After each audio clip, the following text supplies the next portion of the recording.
سعودی عرب میں شعبہ صحافت کے حوالے سے مقامی اسکول میں تقریب منعقد کی گئی. بچوں کو صحافتی امور اور ان کی انجام دہی کے حوالے سے آگاہ کیا گیا. تقریب میں پاکستانی اور بھارتی صحافیوں کے علاوہ سعودی میڈیا کے افراد نے بھی شرکت کی.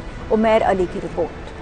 سعودی دارالحکومت ریاض میں الف انٹرنیشنل اسکول میں شعبہ صحافت سے آگاہی کے حوالے سے تقریب کا انعقاد کیا گیا جس میں پاکستانی اور بھارتی بچوں نے شرکت کی. اس موقع پر عرب نیوز کے مینیجنگ ایڈیٹر سراج وہاب نے خطاب کرتے ہوئے بچوں کو بتایا کہ میڈیا کسی بھی ملک کی ترقی، خوشحالی اور معاشرتی اقدار کو بہتر بنانے میں اہم کردار ادا کرتا ہے، اسی لیے اسے کسی بھی ریاست کے چوتھے ستون کے طور پر دیکھا جاتا ہے. is a character of your story, the story that you are going to write, the story that you are going to share with others, the story that you are going to share on YouTube, the story that you are going to share in your later life.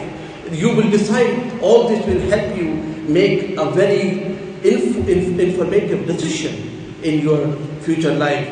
صحافی وقار نسیم وامک کا اپنے خطاب میں کہنا تھا کہ جیسے دیگر شعبوں میں لوگ دلچسپی رکھتے ہیں، اسی طرح شعبہ صحافت میں بھی دلچسپی لینے کی ضرورت ہے تاکہ صحافتی امور کی انجام دہی بہتر انداز سے ہو. Media is like a mirror which shows us the bare truth and harsh realities of life. School principal Muhammad Mustafa نے بھی خطاب کیا. ان کا کہنا تھا کہ ہم چاہتے ہیں کہ بچوں میں میڈیا کی اہمیت کو اجاگر کیا جائے تاکہ بچے صحافتی امور کو جان سکیں اور مستقبل میں اس شعبے میں جا کر معاشرے کی اصلاح اور برائیوں کے خاتمے کا باعث بن سکیں. We have 10 programs, different, unique, novel programs.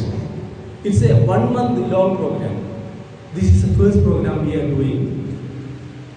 Meet Media Week. تقریب سے KN واصف، محمد سیف الدین، ذکاء اللہ محسن، الیاس رحیم، عبید حارث اور دیگر صحافیوں نے بھی خطاب کیا.